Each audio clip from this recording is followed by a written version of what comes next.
These are the Meta Ray-Ban sunglasses, and they've actually become my default pair of sunglasses because I've been surprised with how much I like them. In fact, I have two pairs of these. I have these ones and then a black pair, which my wife uses, or we can swap out depending on, our mood. But these, I think, are an example of a simple product that was done really well. And I think even now, this is something worth considering buying, even though they've been out for a long time.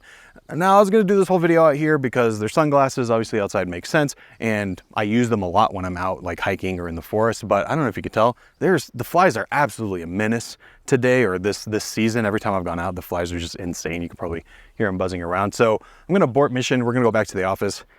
We'll talk about these sunglasses. But before I get to that, let me talk about this video's sponsor, Anker SOLIX and the F2000. When you look at battery packs, usually the bigger the number, the more impressive they are. And then you look at this, the F2000, and realize that it has wheels and a handle for you to carry it around.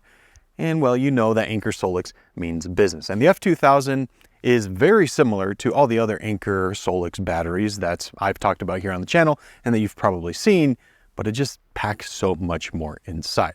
The F2000 means this is very powerful. Now, all of that power means it's a pretty heavy battery, but luckily, like I mentioned, this has durable wheels built in, and it has the easy tow retractable handle that is built in. When you're not using it, you can't even tell it's there, but as soon as you need to move the battery, pull it out, and it's very easy to roll around. So that means even though it is big and powerful, you can take it with you to use it in many different situations. For me, I really enjoy, first of all, having this as backup for my house. If the power goes out, this is a ton of power that I can utilize in many different ways.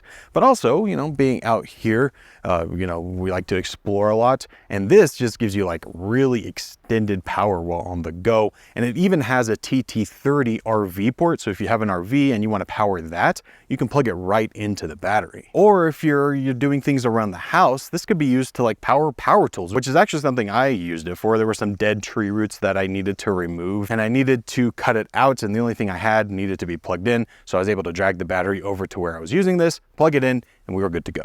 Now, if you do end up investing in this battery, well, it's going to last you a long time. There's lithium iron phosphate batteries inside that will last for 3,000 cycles minimum. So, it's going to be able to be used for years to come. 3,000 is quite a lot. So you know that if you buy this, you're not going to have to spend it again next year. It's going to last a while. So if you want to check out more about the F2000 or pick it up for yourself, I'll leave links down below. The Prime Day sale is actually coming up, so you'll want to check out that link so you can get the best deal possible. Everything you need to know, though, is down in the description. So these glasses came out in kind of an interesting time. It's like right when we see the boom of AI products, but these ones are actually pretty good. I think a lot of the products we've seen in this AI field lately have been a swing and a miss. And actually in the last few months, we haven't heard that much about it at all. But this actually delivers on what it promises to be, which is an interactive pair of glasses that doesn't try to do too much, but what it does do actually does very well. And really what has surprised me is that I actually use it. I think that's also another big issue with these AI products. It's like, okay, yes, maybe it could do all these different features, but are you actually going to use them? A lot of the times, no. With these though, because of the form factor and just the implementation, it works. Now real quick, if you don't know, these are the second generation of the Meta Ray-Ban collaboration. Before they used to be called the Stories. Now they're just the Meta Ray-Ban glasses. And you can get them in a few different variations. They come in different colors. They come in a few different styles. I have the Wayfarers. And you can also get them in sunglasses or regular glasses. And from the outside, like if you don't know what you're looking at, they basically look like regular glasses. The only thing you can see is two little circles on each side. One is a camera and one is an indicator light because, like I said, these are smart, so there's a lot of things you can do for them. And then on the sides, on the arms of the glasses, there are speakers and a touchpad so you can interact. They have microphones built in. It's basically a pair of glasses you can wear that can hear and see. Now with those features comes kind of three actions that Meta was kind of promoting with these. The first is the camera and like content creation with that camera. Second is the audio experience since it has speakers built in. And third, and kind of maybe the sleeper, but what I think Meta really wants you to focus on is the AI features. This has Meta AI built in, which uses the large language model that Meta is working on, and it works really well, but I'll talk about that more in a second. But those are kind of the three main things, and for the most part, I actually use all of them, which again is not that common for a product. There's usually like one or two things. With these glasses, I kind of use them all.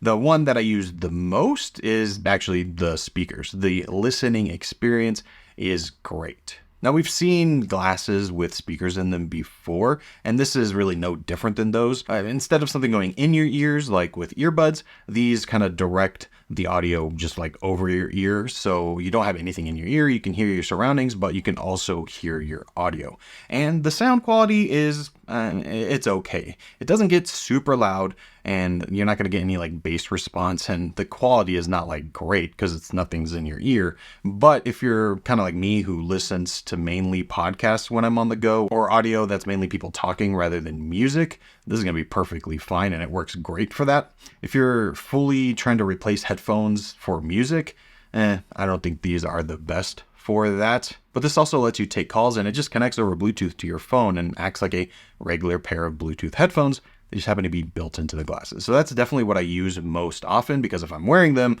I automatically have something that can play audio that's connected, and it just works. But then almost equally to that is the camera system, because wearing a camera that can see what I see is very nice. And for me, mainly what this is for is being able to capture my first person view when I'm doing something that I think is, somewhat interesting. And for me, that's always something outdoors, which is really what I'm doing all the time, when I'm off-roading or when we're going camping, or recently went on a trip to Hawaii. So like something that I think is worth capturing, but I don't want to like pull out my phone and record it.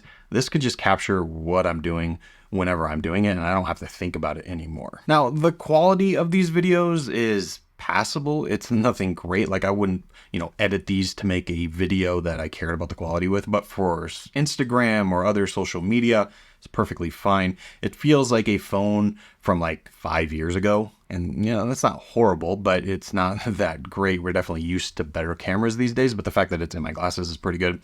It also only goes up to 1080p, and I'd imagine that's going to be changed as we go forward. Oh, and it's also only vertical. I do wish there was a way to, kind of like what the Snapchat spectacles used to do back in the day, where it was like a circular frame so that I can rearrange it however I wanted, if I wanted it vertical or horizontal. Something like that would be really nice. But since, for me at least, I'm mainly using this for social media, the vertical, it's not a big deal, but it is something to keep in mind. So with those two features alone, these have become my default glasses when I go out, because now I can have headphones when I need them, I can record video when I need that, and I don't have to think about it because it's also serving as my pair of sunglasses. So that, I think they hit it out of the park, and it's very simple, does what it's supposed to do. And that's kind of all I needed it to do. But when it comes to AI, this is where I do use it a little bit more often. Now look, we've had AI on our phones for a long time, so it's not like this paradigm is new of having, AI that I can speak to and just have it reply back to me in my ears. It's not like we haven't been able to do that, but there's something about the large language model that Meta AI is providing that I just liked better. It felt more natural to talk to it, and the fact that I didn't have to be looking at an app or going on my phone, I liked it a lot. Now I find myself using AI for kind of the same things I always have. I ask questions, I ask it to remember things for me. And now actually you can ask the glasses to look at what you're looking at, and it will identify what that is. Honestly, I don't find that very useful at all, but it does have that tech built in, and in my experience of trying it, it does work very well. And I think the AI is where we're going to see the most updates, because the camera, sure, the quality can get better. The speakers, maybe it can get a little better, but those are kind of set features. It's the AI and what we can do with it that is going to change these glasses. And it's going to hopefully mean I could do even more with them than I already do, which is just kind of like the cherry on top, because I'm already happy with the audio and visual experience that I get with the glasses. But if I can do even more, I'm going to be happy. So AI is kind of the sleeper feature that I do use, but I don't use it that differently than any other AI right now. But the form factor of it being on my face and being able to see what I see, and also just being able to talk into my ear, there's potential there. And I think it's going to rapidly evolve in the next few iterations. So yeah, I mean, these glasses are the perfect example of a tech product that kind of fades away into the background. I'm already wearing sunglasses most of the time, and these just add features to that without being intrusive. You don't notice that they are there until you actually need to use them. And when you do, it actually works. And it gets me excited for the future of products like this. In fact, I think it shows me at least that this form factor for AR is where it's at. Like if we can get, let's say, Apple Vision Pro in a Meta glasses form factor, that's gonna be the key. And actually, Meta is the perfect company to try to work towards that end goal, since they are making glasses and they also have Quest. I'm hoping that we start to see those worlds blend in a little bit more. But even if we don't, these glasses are a pretty solid product. Like if it stopped here and this is all it was, these would still be the sunglasses I choose. Oh, and I totally forgot to talk about this case. This case is awesome. It looks nice, it looks normal, but it has a battery built in. It's where you can charge, which lasts about 4 hours on a charge. And I found that that's perfect when combined with this case, because I can wear them if they start to get low, or let's say I go into a store or go inside somewhere, I pop them back in the case. When I put them back on again, they are fully charged, and I only have to charge this every couple weeks at most. This thing is nice. So overall, I mean, from hardware to features, I love the Meta glasses. I think they're totally worth it, even though they've been out for quite a few months at this point, and theoretically a new version will probably be coming pretty soon. If you are thinking about getting these, I say go for it, even though they're kind of in mid-life cycle. These things, they're worth it.